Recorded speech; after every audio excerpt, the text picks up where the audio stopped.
website, welcometothe.sky.org. And they've got an amazing raffle running there. I'll tell you more about that in a moment, but the tickets are £2 each and some really fantastic prizes, including flying with the Vulcan. Now she is just lining up to our left at the moment with Kev Rumens, the man flying her today. He's the co-captain. The other co-captain is Bill Ramsey. And there's a third member of the crew, the air electronics officer, and that's Phil Davies for today. So as she comes running in from our left, starting to accelerate, coming in quite slowly, as you can see, I can see as I look straight to our left, you can see how strong the wind is from her right. She's quite drifting significantly, yawing to the left.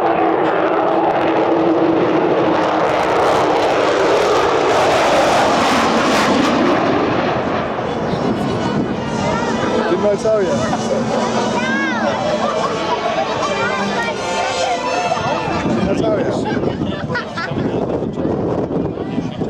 Now that's to slow her down the acceleration.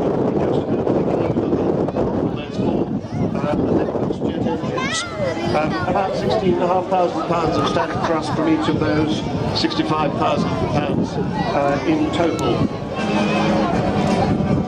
This is the aeroplane, don't forget, that protected this country against the threat of nuclear holocaust in the days when she was part of the mutually assured destruction that prevented the Third World War happening. Coming back in towards us, Kev Rumens will apply the power soon and take her into about 3/4 of a spiral climb.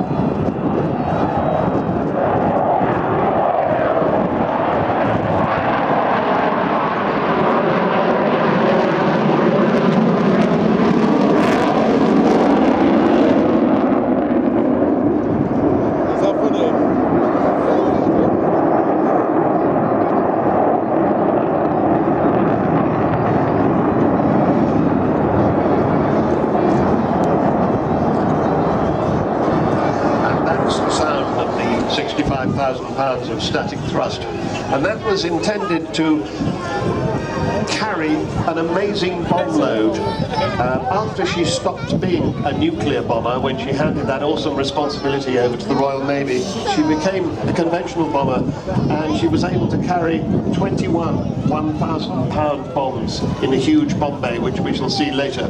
And as she comes by next time, you'll have noticed that the wheels have come down, all 18 wheels, and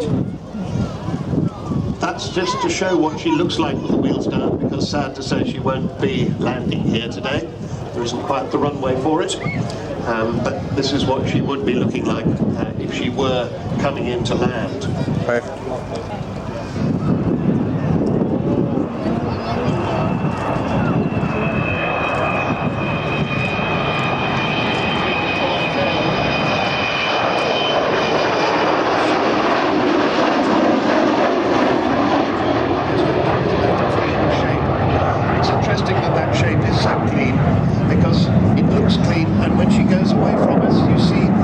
A very slim shape, and in fact she was a stealthy aircraft before stealth was ever thought of.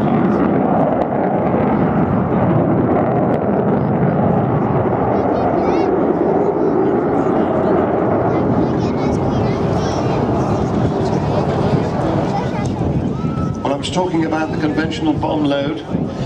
At the end of her operational career, about 33 years ago, just over 33 years ago, in 1982, a Vulcan hit the centre line of Port Stanley runway in the Falkland Islands with one bomb and the edge of the runway with another, making the runway unusable for Argentine fast jets.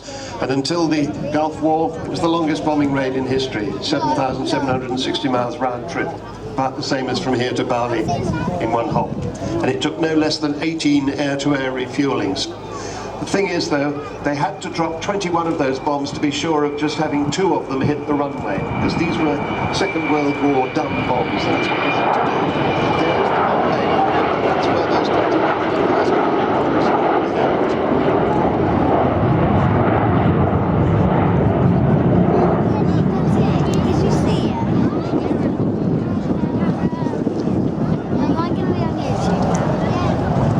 the last few years of her life in the Royal Air Force. She first flew in 1952, did the Vulcan prototype. The last few years there was just this one aircraft, this particular aircraft, that was called the Vulcan display flight, because the people did not want to let Vulcan go. But eventually the Royal Air Force had to retire her, and she was retired in 1993. And then two people decided, basically, well, a lot of people decided, but two particular people decided that she ought to be preserved, and if possible, preserved in a flying state. As she comes by this time, watch for those bomb bay doors closing. See that area that held the 1,000 bomb doors are now closed.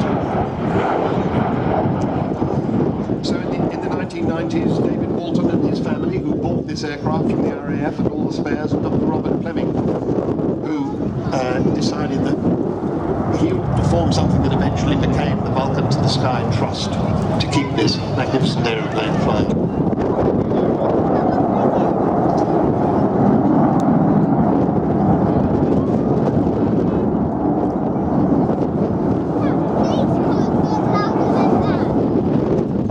Wonderful silhouetted against the puffy white clouds. The camouflage colour scheme, immaculately maintained by Taff Stone, the crew chief and chief engineer, who says 558, that's his aeroplane, XH558 is my baby. Team of engineers who down the work, keeping this 55-year-old aeroplane flying.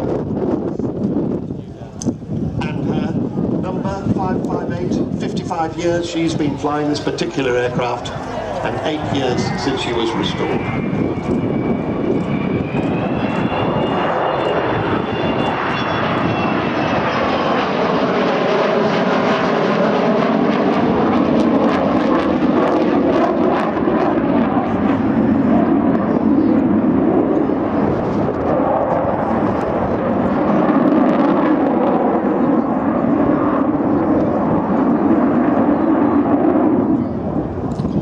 And you can see there that she is as maneuverable as a fighter. She even has fighter-style control sticks. She doesn't have a big control yoke that most bombers have.